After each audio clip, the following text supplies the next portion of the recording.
تو وہ بھی سر جھٹک کر اس کے پیچھے ہی کچن میں آ گیا۔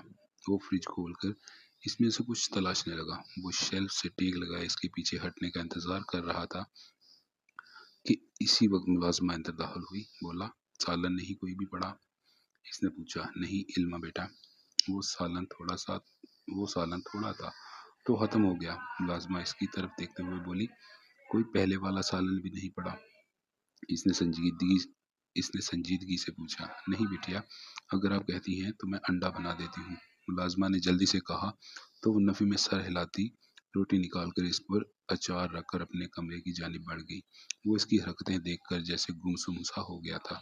اس نے چائے بنائی اور پھر لاؤنج میں آ کر وہ ٹاک شو دیکھتے ہوئے چائے کی سپ لینے لگا، لیکن اس کا ذہن آج سے کافی سال پہلے میں الجھ گیا اور وہ بے اختیار ماضی کے متعلق سوچتا چلا گیا۔ 5 سال پہلے وہ نماز پڑھنے کے بعد سورۃ یاسین زبانی پڑھتا ہوا کمرے سے باہر کی جانب بڑھا۔ لان میں آ کر ٹہلتے ہوئے وہ پڑھے جا رہا تھا۔ پھر پڑھنے سے جب وہ فارغ ہوا تو ایکسرسائز کرنے لگا۔ کچھ دیر کے بعد وہ اندر کی جانب بڑھا تو خدیجہ بیگم لاؤنج میں ہی بیٹھی تھی۔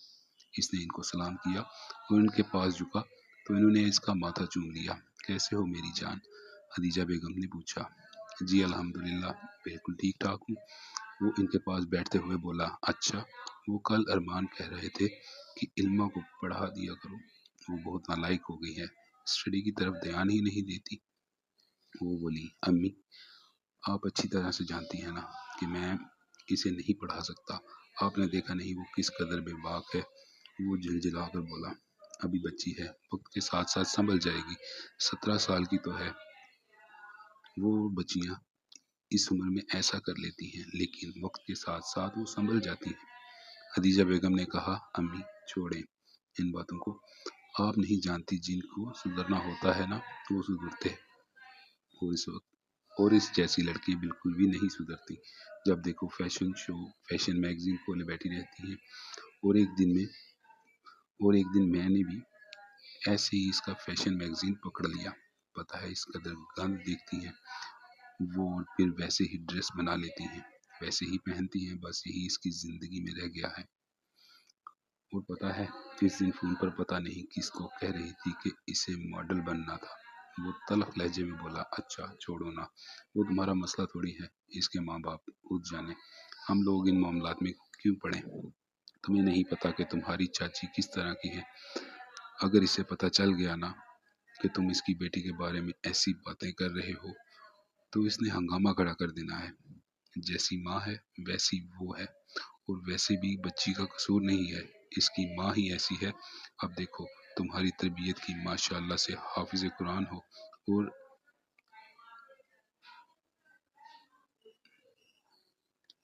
ایسے بھی لگے ہوئے ہو، مگر وہ عورت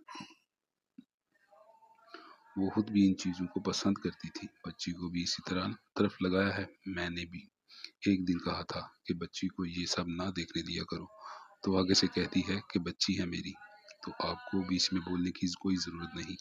تو میں نے اس کے بعد تو بالکل بھی ادھر کے معاملات میں دخل اندازی نہیں دی۔ اپنی عزت اپنے ہاتھ میں ہوتی ہے۔ خدیجہ بیگم تسبیح کے دانے گراتے ہوئے مسلسل بولے جا رہی تھی۔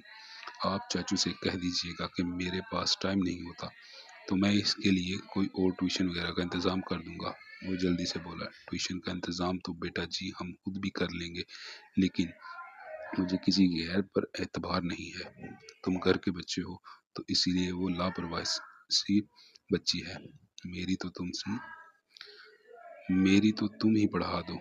ارمان سیڑھیاں اترتے ہوئے بولے تو انہوں نے جھٹ سے کھڑے ہوتے ہوئے انہیں سلام کیا۔ پھر ارمان بخاری کے کہنے پر اس نے حامی بھر لی۔ اگلے دن وہ پولیس اسٹیشن سے آیا اور سیدھا اپنے روم میں آ کر فریش ہونے چلا گیا۔